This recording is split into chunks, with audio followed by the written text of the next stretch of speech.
नमस्कार। Hello everyone, welcome to today's lecture. Last lecture में हम लोगों ने एंजाइम का क्लासिफिकेशन देखा था।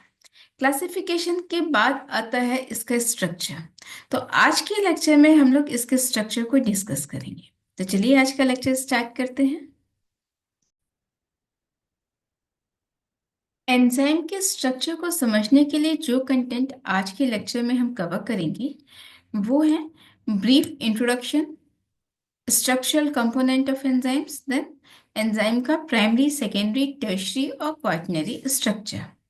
तो स्टार्ट करते हैं इंट्रोडक्शन से।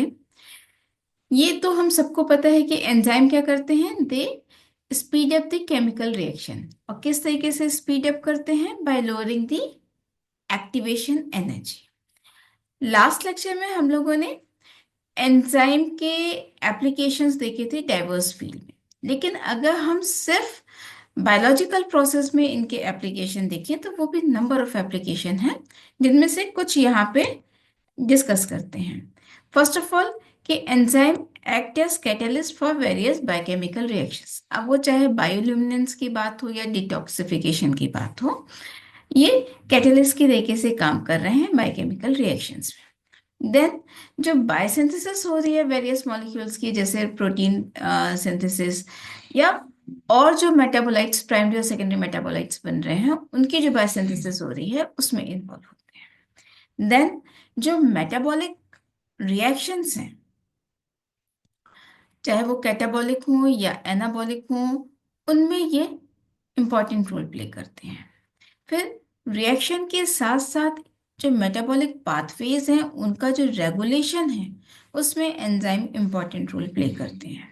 देन अगर हम बात करें डीएनए रेप्लिकेशन एंड रिपेयर की या फिर सिग्नल ट्रांसडक्शन में, तो इसमें भी एंजाइम के इंपॉर्टेंट रोल होते हैं। तो इस वजह से एंजाइम को हम लोग इतना डिटेल में स्टडी करते हैं। तो अब हम बात करते हैं कि एंजाइम का जो स्ट्रक्चरल कंपोनेंट है वो क्या क्या है। तो जाहिर सी बात है, एंजाइम क्या होता है, proteinaceous in nature, means protein का बना हुआ। और प्रोटीन कैसे बने होते हैं, पॉलीपेप्टाइड्स के बने होते हैं।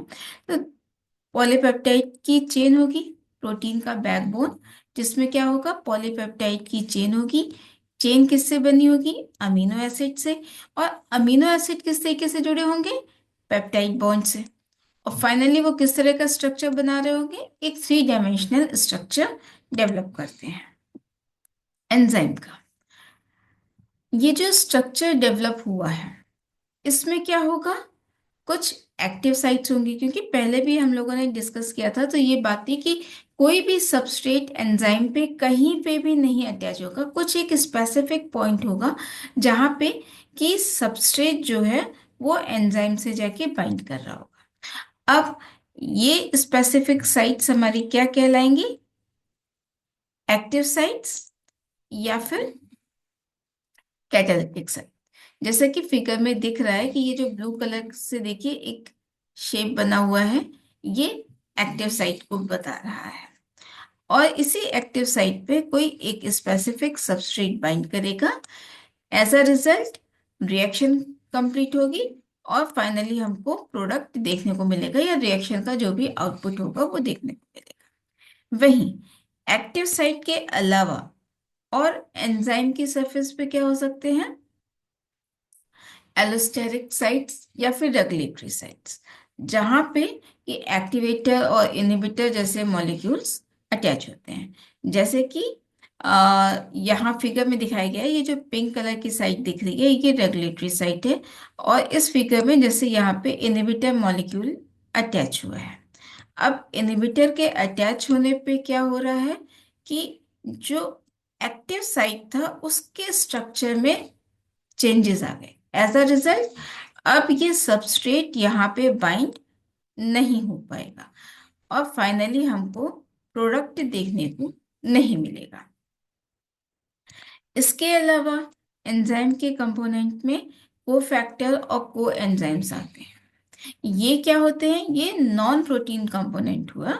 और कोफैक्टर जनरली क्या होंगे, इनऑर्गेनिक आयन होंगे, जबकि को एंजाइम क्या होंगे, ऑर्गेनिक मॉलिक्यूल्स होंगे। और ये एंजाइम की जो स्ट्रक्चर है उसकी स्टेबिलिटी में और फंक्शन में इम्पोर्टेंट रोल प्ले करते हैं। तो अब हम लोग बेसिकली जो एंजाइम का स्ट्रक्चर है, 4 लेवल स्ट्रक्चर जिसे कहते हैं, प्राइमरी, सेकेंडरी, टर्शियरी एंड क्वाaternary, उसको वन बाय वन करके देखते हैं और स्टार्ट करते हैं प्राइमरी स्ट्रक्चर से। प्राइमरी स्ट्रक्चर क्या कहता है?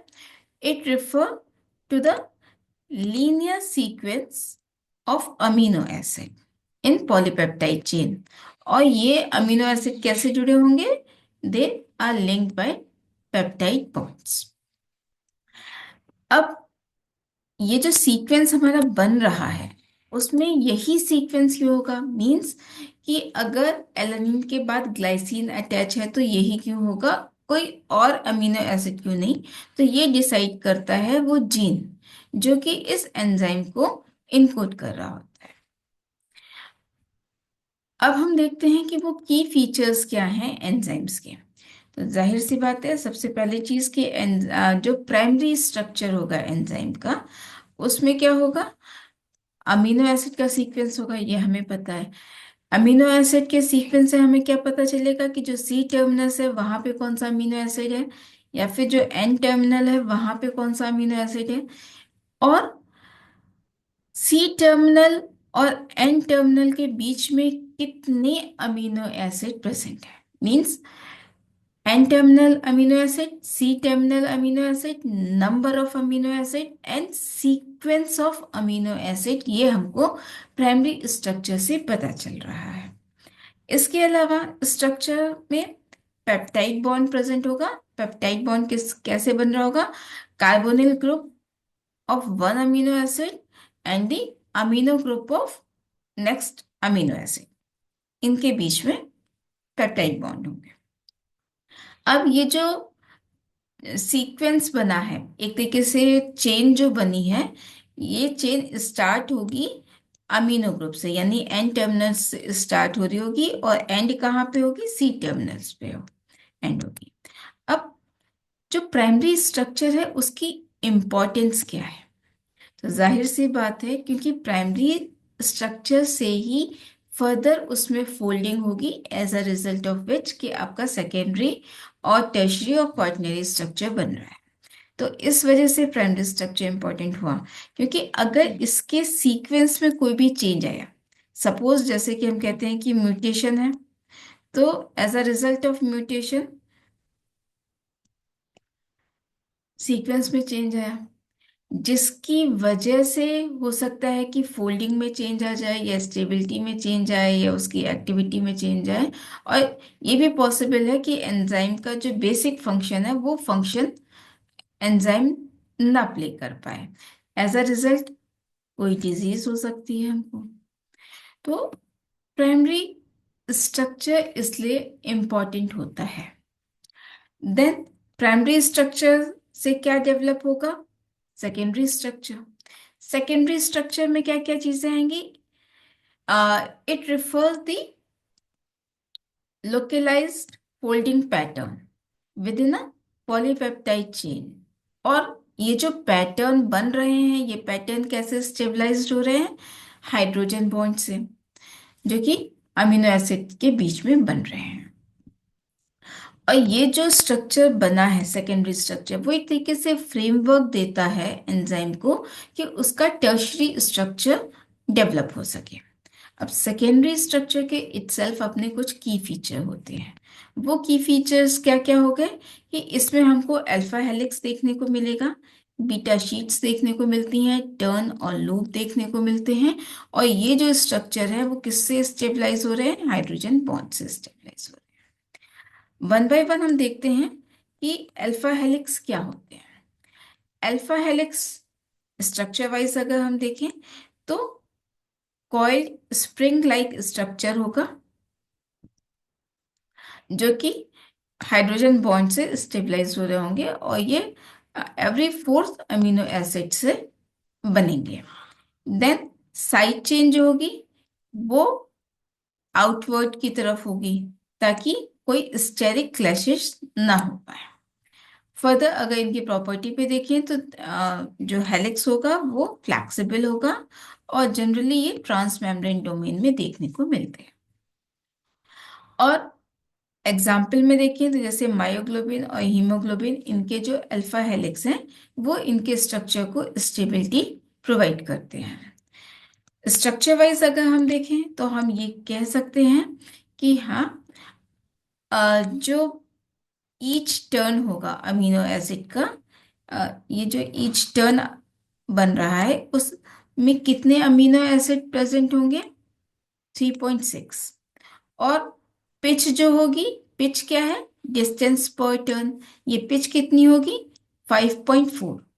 तो इस वजह से जो हेलिक्स राइज पर रेसिड्यू होगा ये 1.5 एंगस्ट्रॉम कैसे आएगा? 5.4 डिवाइडेड बाय 3.6, तो ये आपका आ जाएगा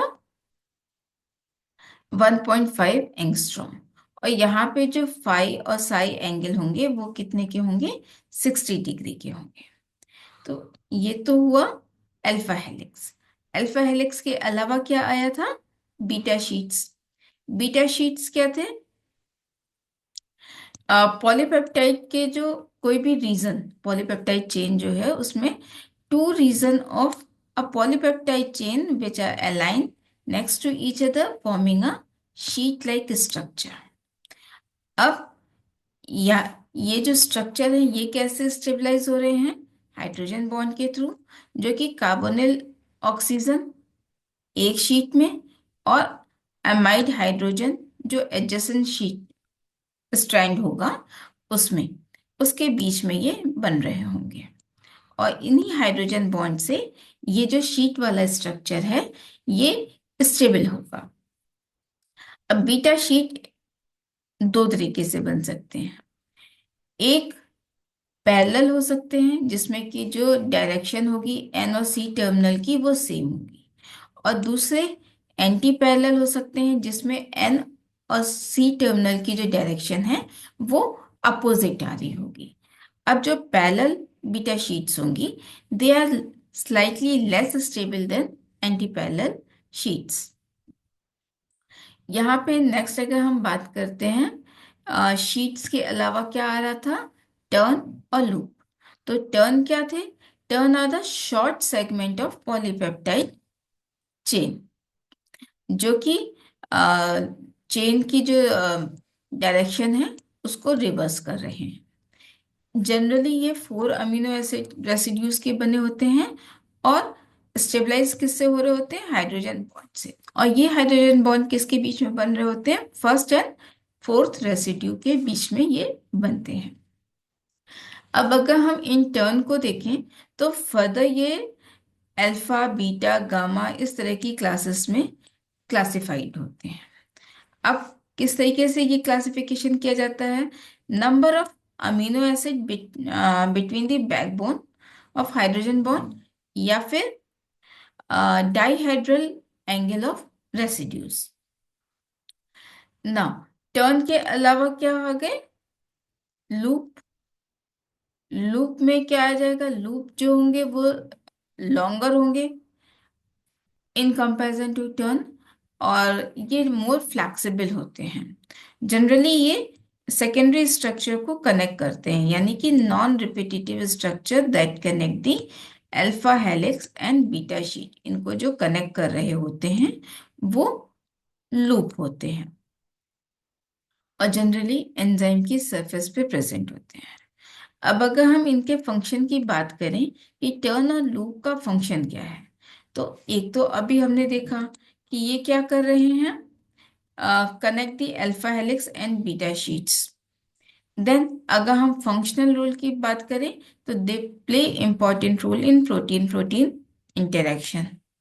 और अगर हम डायनेमिक रोल की बात करें तो loops allow enzyme to adapt changes during catalysis, कि एंजाइम के स्ट्रक्चर में कुछ इस तरीके से चेंज करें कि एंजाइम प्रॉपर अपना वर्क कर पाए, जैसे कि इंड्यूस फिट मेटाबॉलिज्म में हम लोग देखते हैं, mechanism, sorry, induce fit mechanism के according.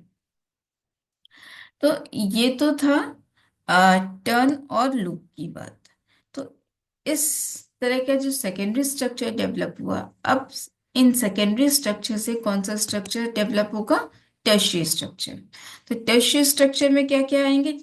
Tertiary structure is the three dimensional arrangement of polypeptide chain. अब ये जो थ्री डायमेंशनल अरेंजमेंट हुआ, जो कि इस फिगर में भी दिख रहा है, तो ये किस तरीके से स्टेबलाइज होंगे? जाहिर सी बात है, नंबर ऑफ फोर्सेस होंगे जो कि इस स्ट्रक्चर को स्टेबलाइज कर रहे होंगे। जैसे कि हाइड्रोफोबिक इंटरेक्शंस। हाइड्रोफोबिक इंटरेक्शंस हमें कहाँ मिलेगा? सेंटर की तरफ मिलेगा। और हाइड्रोफिलिक इंटरेक्शन हमको सरफेस पे मिलेगा, बाहर की तरफ। देन हाइड्रोजन बॉन्ड्स होंगे बिटवीन द पोलर ग्रुप जो अटैच होंगे उसके बीच में। इसके साथ ही साथ आयनिक बॉन्ड देखने को मिलेंगे।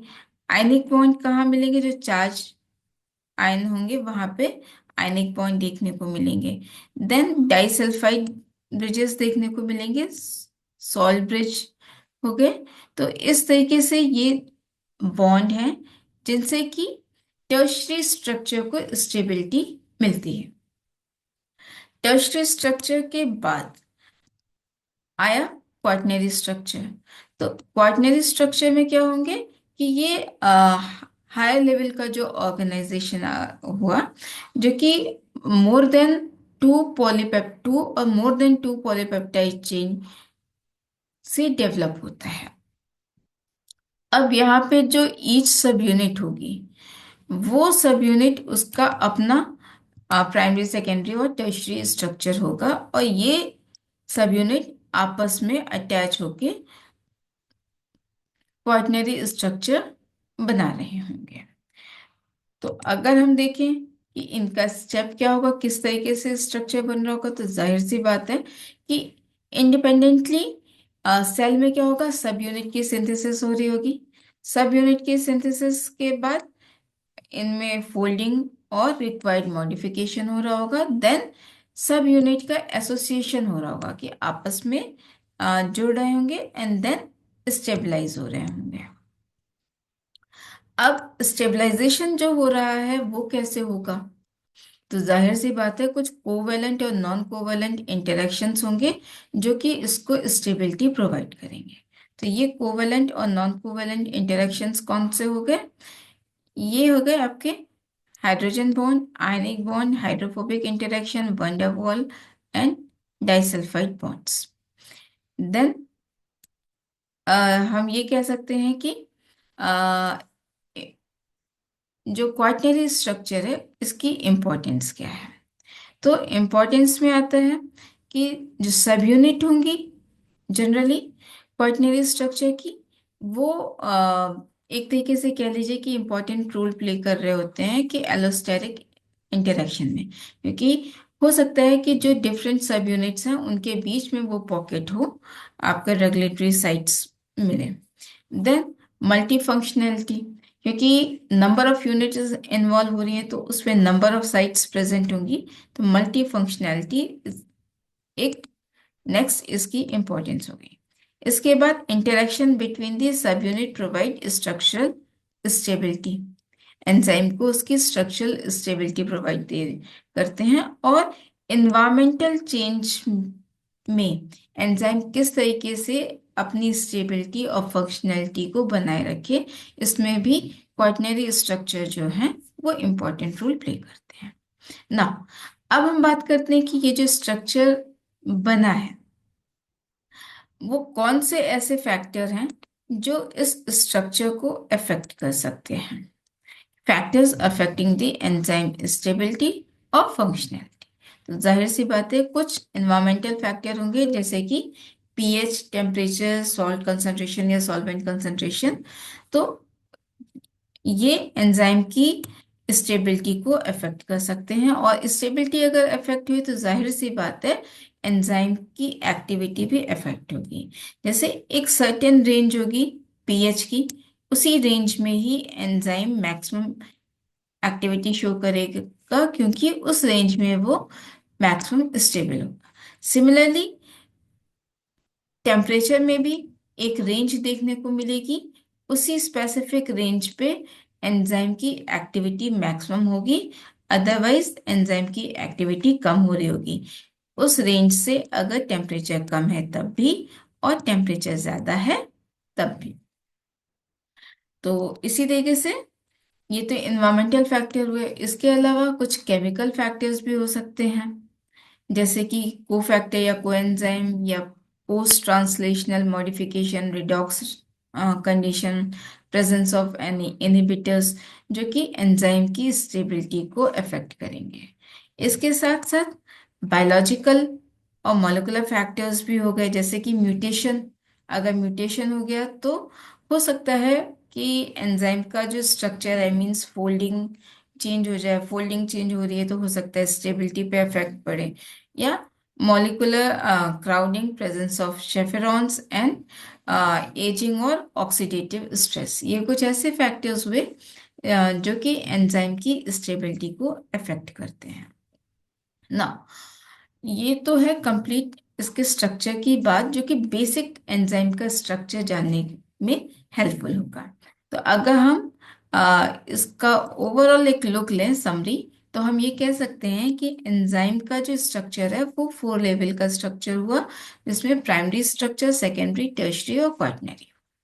प्राइमरी स्ट्रक्चर क्या हुआ? सिंपल अमीनो एसिड की चेन होती हैं, जिनमें कि कार्बन एंड होगा एक, नाइट्रोजन एंड से, एन टर्मिनल से स्टार्ट होगा और सी टर्मिनल पे एंड होगा। अमीनो एसिड्स की चेन होंगी जो कि पेप्टाइड बॉन्ड से जुड़ी हुई होंगी। पेप्टाइड बॉन्ड क्या हुए? पेप्टाइड बॉन्ड जो OH, कार्बोक्सिलिक एसिड का जो OH होगा उसमें और NH2 के हाइड्रोजन के बीच में बनेगा by the elimination of water. अब प्राइमरी के बाद था सेकेंडरी। सेकेंडरी स्ट्रक्चर में कौन कौन से एलिमेंट देखने को मिल रहे थे? Alpha helix, beta sheets, beta turn and loop. Beta sheets itself parallel और एंटी पैरेलल टाइप की थी। देन सेकेंडरी स्ट्रक्चर में फर्दर जो अरेंजमेंट हो रहे हैं डिफरेंट जो इंटरेक्शंस के थ्रू, तो टर्शरी स्ट्रक्चर डेवलप हो रहा था। और ये स्ट्रक्चर किससे स्टेबलाइज हो रहा था? हाइड्रोजन बॉन्ड थे और डाइसल्फाइड बॉन्ड है, सॉल्ट ब्रिज है, इनके थ्रू या हाइड्रोफोबिक और हाइड्रोफिलिक इंटरेक्शंस के थ्रू स्टेबलाइज हो रहे थे। टर्शरी स्ट्रक्चर के बाद क्या आ रहा था? क्वाaternary स्ट्रक्चर, जिसमें कि डिफरेंट आपके जो पॉलीपेप्टाइड चेन्स थी वो आपस में जुड़ के एक कॉम्प्लेक्स स्ट्रक्चर बना रहे थे। और ये जो कंप्लीट स्ट्रक्चर है, ये वेरियस जो आपके फैक्टर्स होते हैं, चाहे वो आपका इन्वायरमेंटल फैक्टर हो, केमिकल फैक्टर हो, या फिर बायोलॉजिकल फैक्टर हो, उनसे अफेक्ट होते हैं। तो ये तो था आज का लेक्चर, जिसमें कि हम लोगों ने एंजाइम के स्ट्रक्चर को समझा। नेक्स्ट लेक्चर में हम लोग बात करेंगे किसी और टॉपिक पे। तब तक के लिए टेक केयर।